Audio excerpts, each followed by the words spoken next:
Chapter 35 Malini. Her army had reached the very edge of Padijat. They could go no farther without making a decision. The army generals met her at dawn. The wind was blowing fiercely, strong enough that the map had to be weighed down with stones. Priya, not a general and not simply one of Malini's inner court either, stood behind Malini with her hands clasped at her back, letting the wind whip around her loose hair without a care. If anyone wanted to question her presence, they knew better than to do so. The fact that she was here at all was a mark of her favor in the Empress's eyes. Rao leaned over the map, swiftly laying out the options that remained for them now that they were closing in on Parijat, with the weight of the High Prince's army behind them and the unknowable number of Chandra's men ahead of them, their own forces split and depleted. 2 possible routes, Rao started. One takes us through farmland, near the main road, straight to Harshingar. Absolutely not, Narayan frowning. I've traveled that route many a time to pay homage to the Emperor. The number of outposts and watchtowers alone will ensure we fight from dawn to dusk. We have all traveled that route, Prince Ashutosh said sharply, clearly unwilling to allow a subordinate Sakatan noble to have the final word. We know this already. Narayan nodded graciously. You'll be less familiar with the second route, Rao said, and gestured to the lines of the Very River, no more than a stitch of blue on cloth, to illustrate his point. The Very provides water to Harshingar. To follow it is a swift route, but difficult. The ground is bad. Crossing isn't straightforward. Can it be dammed? Can the city be starved out? This was asked by a keen-eyed man in the Dwawali retinue. Depriving the city of water is not under consideration, Malini said firmly. As the Empress says, Rao agreed, and I have been told by our shared military officials, and by the Shungani officers in particular, he added, with a nod of respect toward Lord Prakash, that the river would not be easily blockaded. It is very, very vast and strong. Not good for horses, muttered Khalil. Nonetheless, we will have to cross it, Prakash said decisively. Swift travel is of the greatest importance. If we are spotted or face Chandra's men there, Khalil said, jabbing a finger to the map with the uncharacteristic ferocity, we'll be dead. I have good men, good cavalry, but on shallow waters, Chandra's forces will have the upper hand. They were very likely to be spotted, Malini knew. An army could not be moved without any subtlety. Oh, she could certainly travel with a smaller contingent, some archers, and the best of her siege weaponry, the swiftest horses Khalil could spare. That would perhaps allow her to go undetected by Chandra's spies as she followed the river. Perhaps. But she could not take the city of Harshingar without a full horse and elephant cavalry, without plenty of foot soldiers and archers to barrage the city's walls and face her brother's men. But if they avoided the river, traveled a direct path to Harshingar, well, Narayan had been right enough. She did not touch the map as Khalil had. She let her eyes trace it instead and mark the truth for her and her alone. If they crossed the river, they would shave days off their journey, weeks even, if the water was not too high and the ford unguarded. The ford would not be unguarded, but there was an opportunity inherent in that too. There is another crossing, said Malini. The men looked at her. There must be another crossing, she corrected. Shallower waters or a bridge. There are 2 villages further along the Very beyond the ford. Both trade in crops and in fish. Malini leaned over the map. The men stepped back, allowing her to touch a finger to the place where the villages lay. They were marked on the map by nothing but 2 knots of thread. Swati had knotted those in herself on Malini's guidance after she had found those villages in the records carried by her officials and realized she had her answer. In many ways they consider themselves one village. They share a name, but they lie on the opposite sides of the Very. She raised her hand. To travel across the ford without access to horses, access I am sure they lack, would take them far too long. There is a crossing. Many of the men looked puzzled, but Khalil's eyes brightened. I think, Lord Khalil, you understand my intent, Malini said. Lord Khalil picked up one of the stones holding down the map. You believe if your brother's army comes for you, it will come here, he said, placing the stone on one side of the river, at the ford, where the crossing is easiest and where their superior numbers and fire may attack us directly. In such a scenario, they would win. He pressed a finger to the other side of the ford, where Malini's army would stand, where Malini's army would surely be defeated. But you intend to send a contingent of your army towards the crossing that your brother's men are unlikely to be aware of. You intend them to cross unnoticed, send them toward the flank of your brother's army unseen, unexpected, and then... He touched a fingertip to the cloth behind the stone, drew both fingers together neatly, folding the cloth around the stone. A pincer, he said. Chandra's army crushed in the grip of our own. We had used similar methods when facing the Jagate at Dwawali's borders. Khalil's mouth faintly upticked into a smile. Indeed, said Malini. She knew. It was the tactics used in Dwawali, relayed to her over feasts in the first few weeks of campaign against her brother, that had influenced her decision. She had thought at first that Chandra intended to use something similar to trap Malini's forces, the High Prince's men pinning her army from one side and his from the other. But he had not, it seemed, left the safety and fortification of Harshingar. Pitiful. That did not mean there would be no Parijati warriors lying in wait on the journey, of course. This was Chandra's territory. He knew it. He knew, as she knew, every route, every path, every inch of high ground that would give them the advantage over her.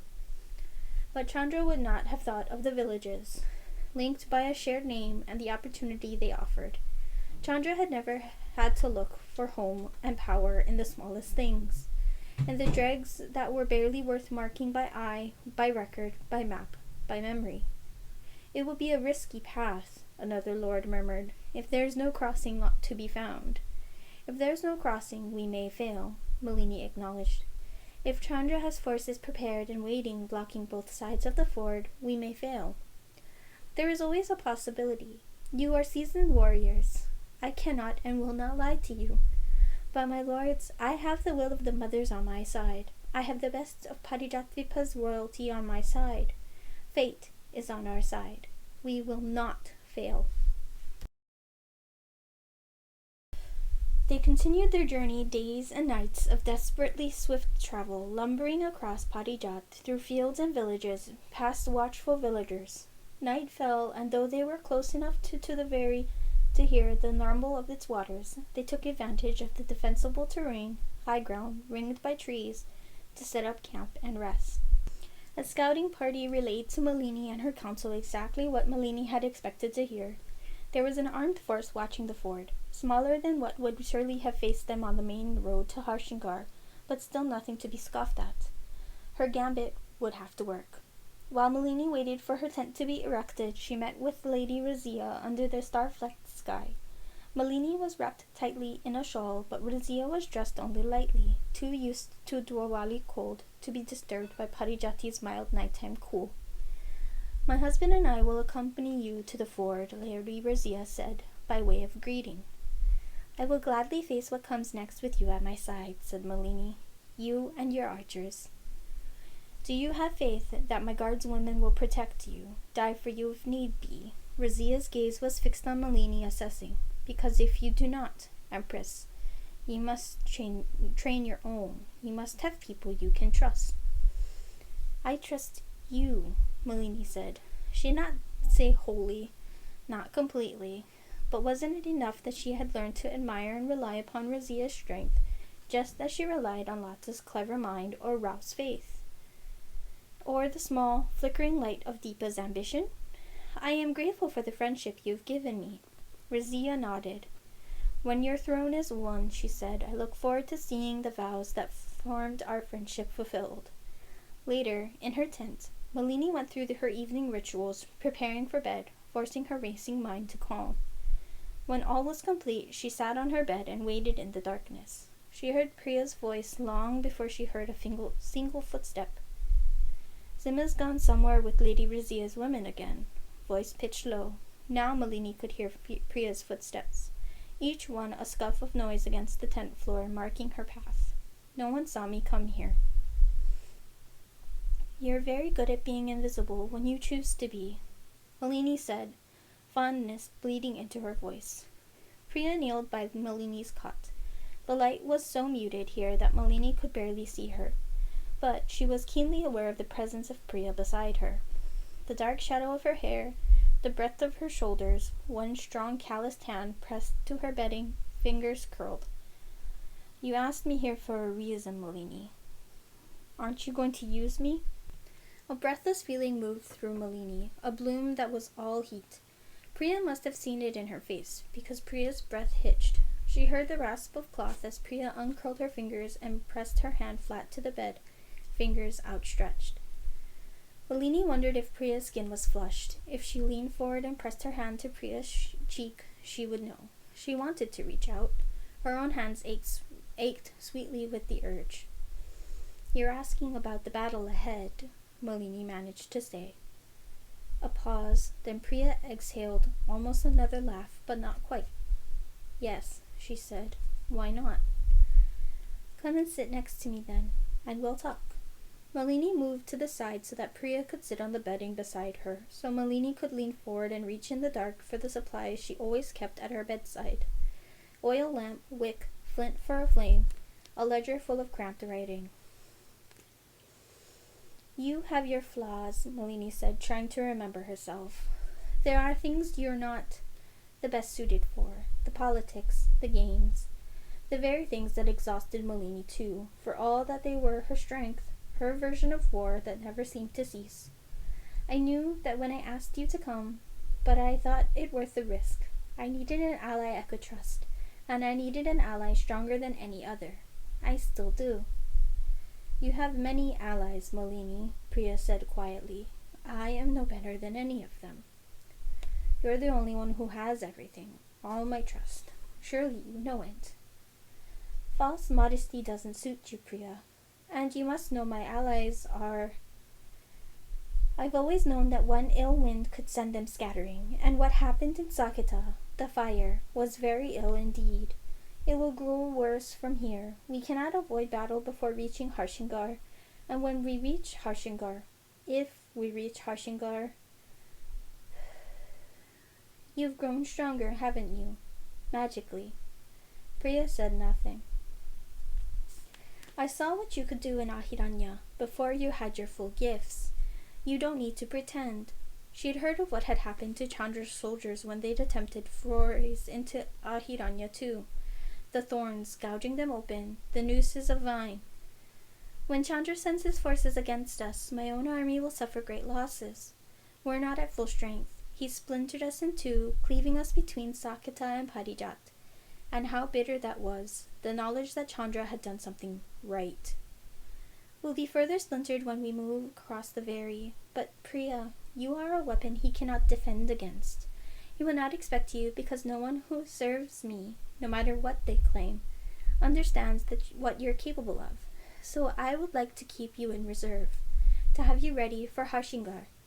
But if the worst happens on the Vary, if our gambit fails, will you use all your strength to save my army? Will you do it as my ally?" Ally, as if that encompassed even half of it, but Malini could not ask for this on the basis of whatever lay between them, a handful of furious kisses, a knife against the heart, a broken flower around the throat, a yearning that never truly seemed to abate. There was something unreadable in Priya's face, something guarded. After a moment she inclined her head. "Yes." "I am stronger in Ahiranya," Priya said quietly. "A confession. All my power is bound up in the land there, but yes, I am still stronger than you remember, even here far from home." "Should you be telling me your weaknesses, Priya? Don't you know most of them? Haven't you done your best to learn them?" Priya said immediately. When Malini stiffened, and surely Priya felt it as close as they were sitting, Priya muttered a curse. "I'm sorry," she said awkwardly. "That sounded harsher than I meant it to. Spirits, Malini. I don't know what to do anymore." "Don't you know most of mine?" Priya blinked at her. "What?" "My weaknesses, Priya. Don't you know them too? Just as I know yours?" Priya looked at her, and somehow the looking had drawn them closer together. Malini could feel Priya's breath, a ghost of a kiss on her skin. "Yes," Priya said slowly. "I used to." "You still do." Why did those words feel like a plea? Malini forced herself to lean back, straighten her spine. Am I forgiven, Priya? Forgiven for what? Malini said nothing. She was not sure what she wanted forgiveness for the most. For demanding that Priya come here, leaving behind the home she wished to defend. For not yet fulfilling her vow to set Ahiranya free. For everything that had happened since Priya's arrival in Saketa. For things she had done and things she was yet to do. There would be things, surely, that she would do that would hurt Priya. That was the nature of her. Malini, said Priya. She felt Priya's knuckles brush her cheek, one hand, then the other, and Malini wanted to sink into it, to the feel of Priya's skin against her. Priya unfurling her hands and pressing her palms to Malini's jaw, but she could only hold herself tense, frozen in Priya's hands, because if she yielded, she would do so entirely, and she didn't know if she would cling to Priya and weep, or kiss her until they had no breath left between them. The uncertainty frightened her. I forgive you for summoning me to your battle, murmured Priya. I forgive you for wanting my power and wanting to use me and then not. I forgive you for the day you do use me, and I want to remind you that I don't fear being your weapon. I know you. You know one of my faces. Yes, the one that's under my hands now, said Priya. The real one.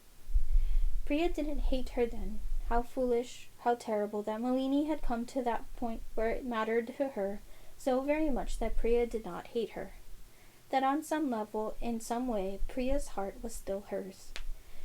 She could have reached out then, could have said, stay, could have turned her head and kissed Priya's palm, her fingertips, drawn her close, and then down onto the bed. Go with Rao in the morning, she murmured instead. Go with him and find the crossing. That's what I ask of you. Yes, Malini, Priya said, and it sounded like, yes, Empress, too, in a way that made something dark and wanting burn in her blood. There was a smile in Priya's voice as she rose to her feet, as she slipped away as quietly as she had arrived, her footsteps as much a whisper as her voice. Whatever you say.